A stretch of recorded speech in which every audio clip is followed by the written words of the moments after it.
La campaña del desierto es un claro ejemplo de cómo el etnocentrismo exacerbado puede justificar actos de violencia, despojo y exterminio. El Estado argentino, bajo la premisa de civilización y progreso, deshumanizó a los pueblos indígenas considerándolos salvajes y un obstáculo para el desarrollo del país. Este tipo de pensamiento etnocéntrico permitió la ocupación de sus territorios, la explotación de sus recursos y el intento de erradicar sus culturas y formas de vida a través de la violencia y la imposición cultural.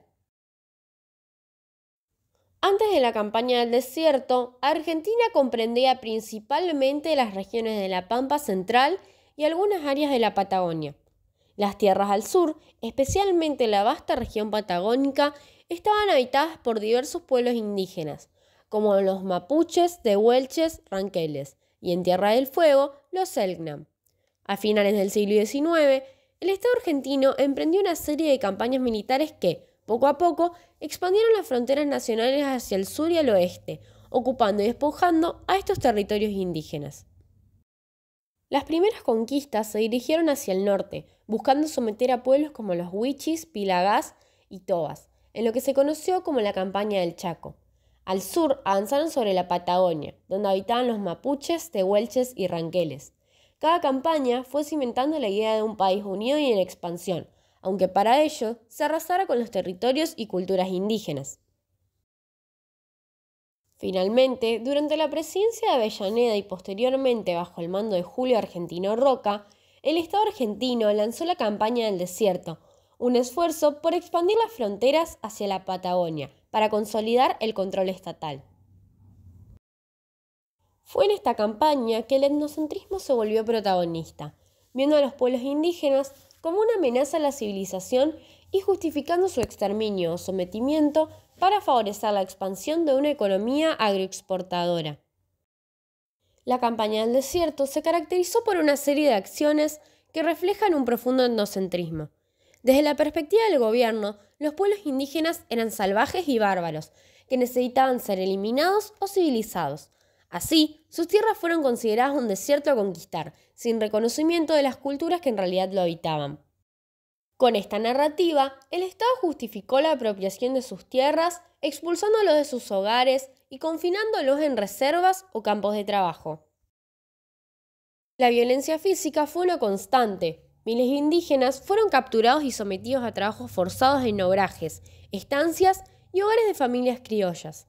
Las mujeres y niños eran particularmente buscados como sirvientes, mientras que los hombres los utilizaban en labores pesadas o los asignaban al servicio militar.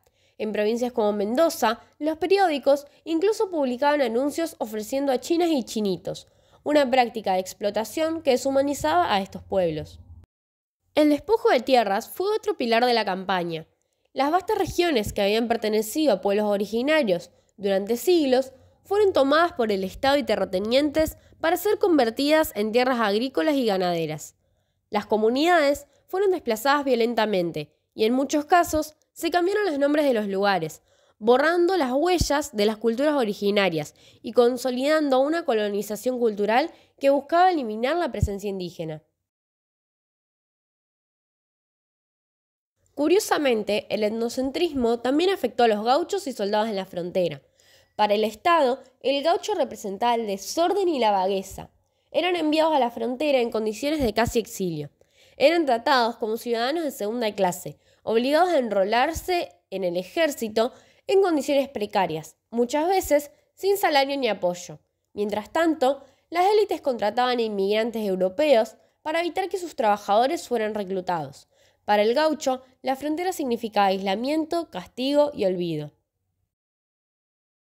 Hoy, la campaña del desierto es reconocida por muchos como un genocidio. El legado de Julio Argentino Roca sigue siendo polémico. En Bariloche, el monumento a Roca ha sido escenario de múltiples protestas y actos de vandalismo. Mientras algunos lo ven como un héroe nacional que consolidó el territorio argentino, otros lo consideran un genocida responsable de la masacre de miles de indígenas.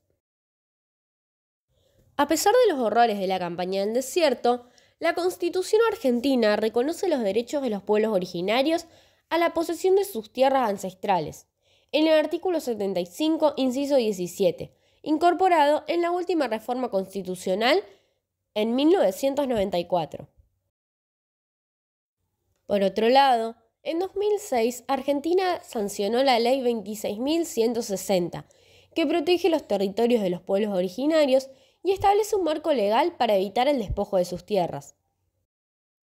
La campaña del desierto es un claro ejemplo de cómo el etnocentrismo exacerbado puede justificar actos de violencia, despojo y exterminio. Este pensamiento etnocéntrico permitió al Estado argentino deshumanizar y exterminar a los pueblos indígenas bajo la premisa de civilización y progreso. Este acto no solo significó una invasión territorial, sino la imposición de un modelo cultural que despojaba a las comunidades originarias de su identidad, territorios y autonomía. A lo largo de la historia, el etnocentrismo ha llevado a numerosas sociedades a decisiones que resultan en discriminación, violencia y marginalización de aquellos considerados otros. La campaña del desierto es solo un ejemplo de sus efectos devastadores.